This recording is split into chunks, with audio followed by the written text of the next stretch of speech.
महाराष्ट्र में सियासी घमासान के बीच एकनाथ शिंदे ने जो गुट बनाया है, उन्होंने एक रिजोल्यूशन पास करके एक लेटर जो है डेप्यूटी स्पीकर जो है महाराष्ट्र असेंबली के, उनको वो रेजोल्यूशन भेजा है। खुद डेप्यूटी स्पीकर नरहरि झिरवळ जी हमारे साथ है और उनसे हम क्लैरिटी लेने की कोशिश करेंगे, जानने की कोशिश करेंगे कि आखिर मसला क्या है, क्योंकि एकनाथ शिंदे ने जो 34 एमएलएस के साइन किया हुआ लेटर आपको भेजा है, हालांकि उसमें 4 इंडिपेंडेंट भी है, 30 शिवसेना के हैं और अभी सुबह और कुछ एमएलएस वहां पर जाकर जुड़ गए हैं शिवसेना के। तो इस स्थिति में क्या वो लेटर आप कंसिडर करने वाले हैं?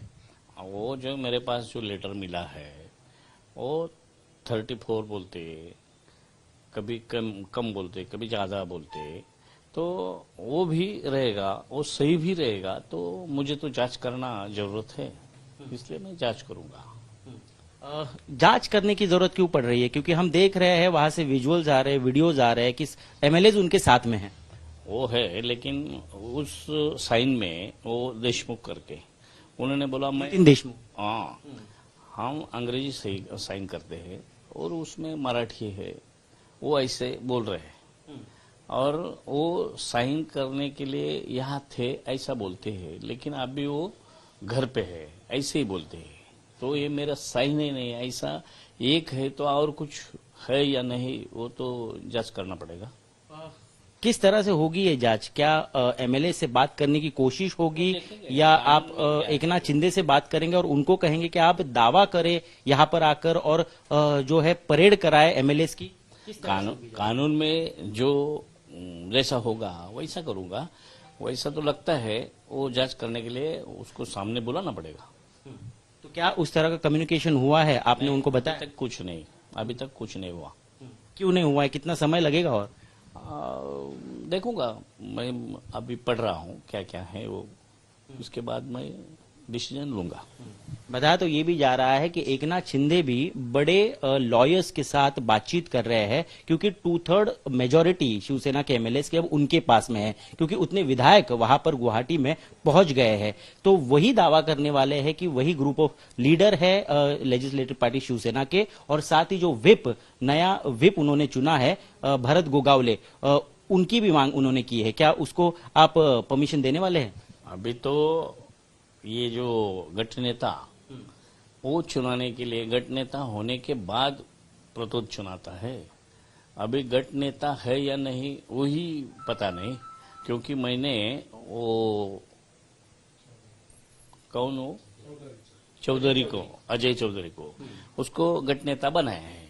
वो कानून में है, पक्ष प्रमुख जो रहता है वो गठ नेता चुनाता है, और इसके बाद दूसरा कोई गठ नेता चुनाने के लिए जो कानून रहता है, तो कानून में ऐसा आता नहीं, ऐसा मेरा मकसद है। लेकिन उस लेटर में, उस रेजोल्यूशन में कहा है कि 2019 को सारे विधायकों ने और खुद उद्धव ठाकरे जो पक्ष प्रमुख है, उन्होंने एकनाथ शिंदे को गठ नेता के तौर पर चुना हुआ था। तो वो तब तक कंसिडर किया जाएगा जब तक उतनी ही संख्या के एमएलए फिर से कोई नहीं चुनते हैं गठ नेता। अजय चौधरी जब आए थे गठ नेता के तौर पर नियुक्त होने के लिए, तब उनके साथ कितने विधायक थे, कितनी लोगों की साइन थी? उसके साथ विधायक ने आना जरूरत नहीं है। जो जो पक्ष प्रमुख रहता है वो गठ नेता चुनाता है। गठ नेता चुनाने के लिए जो कानून है, उस कानून से उद्धव ठाकरे जी ने मुझे लेटर दिया था, उसके ऊपर मैंने उसका कंसिडर किया। लेकिन उपाध्यक्ष जी, हम ये समझना चाहेंगे, खेल पूरी संख्या का है। अब संख्या क्योंकि एकनाथ शिंदे के पास है और महाराष्ट्र में उद्धव ठाकरे के साथ अब लगभग 10 से 12 ही एमएलए बचे हैं, तो जिसकी संख्या ज्यादा है वही ग्रुप लीडर होगा, उसी का विप होगा, या जो पार्टी प्रेसिडेंट कहेंगे उनका होगा? नहीं, अभी तक कानून में तो पार्टी लीडर का ही है, बाद में देखूंगा क्या है वो। कितना समय लग सकता है? आप किससे बातचीत कर रहे हैं इसके बारे में समझने के लिए? कुछ नहीं, ये जो कानून का जो किताब है उसके ऊपर सब कुछ दिया है ना, उसमें से देखता हूं मैं। अब हमारे सूत्र तो ये भी बता रहे हैं कि क्योंकि पर्याप्त संख्या एकनाथ शिंदे के पास हो गई है और इतने सारे एमएलए है जो 37 से भी ज्यादा है, अब 2/3 मेजोरिटी से ज्यादा होने के बाद वो और एक लेटर भेज सकते हैं आपको? भेजेंगे तो देखेंगे ना मैं। क्या लिखता है, कैसा डिसीजन क्या लेना है, वो मैं खुद देखूंगा। तो फिलहाल हम क्या समझे, शिवसेना एक पार्टी के तौर पर अस्तित्व में विधिमंडल में है या नहीं है?